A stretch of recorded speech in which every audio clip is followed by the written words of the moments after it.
Hello everyone, I am George from Ireland. Here I am at Shakespeare & Company in Paris, and we're just opposite Notre Dame, which we'll show in a moment, not now. So Shakespeare & Company is the most celebrated Anglophone bookshop in Paris, indeed in France. Shakespeare & Company was founded by a Miss Beach, an expatriate from New Jersey, in 1919, but not on this current location. And over a century ago, virtually nobody in France spoke English, so it was mostly aimed at the Anglophone expatriate community, and it became a Paris institution. James Joyce was here for much of the 20s and 30s, well, right up until his death in 1941, though he'd actually gone to Zurich for medical treatment when he died.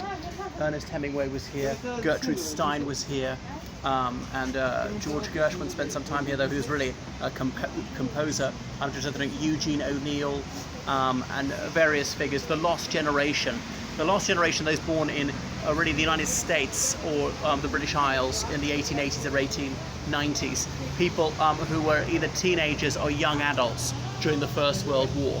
Anyway, 1940, when Germany was occupied by the Third Reich, Shakespeare & Company was closed. I'm not quite sure why. There's an apocryphal tale that a German officer wanted the last copy of a certain James Joyce novel, and it wasn't given to him, so he had the place closed down. So James Joyce was here publishing all his works, writing exclusively in English, though his French was absolutely flawless. Finnegan's Wake and so on, Ulysses. Some of these were regarded as filthy and immoral. They were banned in Southern Ireland, where he came from, certainly banned in the United States, published by Shakespeare & Company, some shipped to the United States, impounded, and then they were pulped for their supposedly being an immoral influence. I'm not sure they're actually banned in the United Kingdom. The UK had some form of literary censorship until the 1960s, whereas France did not. So France was libertarian and indeed libertine, which attracted many of these people. I'm just trying to think, some of the people in Reds, have you ever seen that 1981 American film Reds, about Americans involved in the Russian Revolution? I can't remember the main figure in it. She's played by, I forget the actress's name, but she lived here for some time. So everyone who was anyone was here. But when Shakespeare's Company was closed by Miss Beach, it then came back into being in 1964 on this location. This is not the original location of Shakespeare & Company. And so it was opened on the 400th anniversary of Shakespeare's birth. And his birthday is 21st of April, if memory serves. And it's been here ever since. Now, I'm not sure this is still true, but I'm going to ask. Not so long ago, if you're a writer, if you spoke to the manager, if he liked you, he would let you stay there overnight. You had to sleep in a sleeping bag on the floor. So some of these impecunious writers, so it was really like the spiritual home of Anglophone bohemians in Paris. Jim Morrison spent his last year or so of life here, coming here till he died in 1970 from a drug overdose.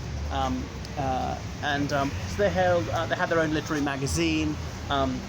They have writers' workshops, and they had various social events, and they've got their cafe around here. I'll just show you Shakespeare & Company. So it's got thousands of books here, their novels, their volumes of poesy, and indeed their works on political topics.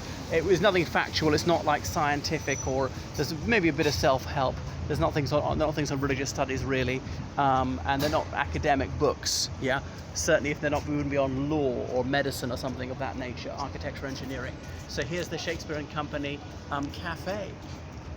So there are no books in here. So that's it, how highly delightful. But now they're in mainstream bookshops in France, you can find a few things in English, and it's just across the Seine from Notre Dame. There's one channel of the Seine. Notre Dame stands on the Ile de la Cité.